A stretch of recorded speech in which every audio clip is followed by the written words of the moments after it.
Hello, I'm Dr. Crystal. During our last two videos, we discussed two benefits of journaling. One, improving your mental clarity and focus. Two, improving your insight and understanding. Let's chat today about clarifying your thoughts and feelings.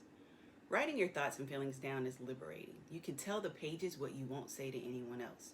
Get everything off your chest, but safely so the rest of the world is unaware, and most importantly, you don't become a prisoner to your emotions. It also provides an opportunity to observe your thoughts and feelings. See why you do what you do and feel what you feel.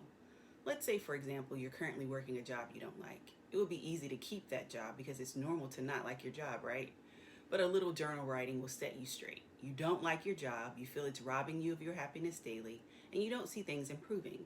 It will allow you to finally be honest with yourself and see that you're capable of fixing this problem.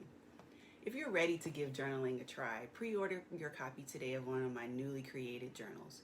I promise you won't regret it. As always, remember, fear is contagious, but so is joy.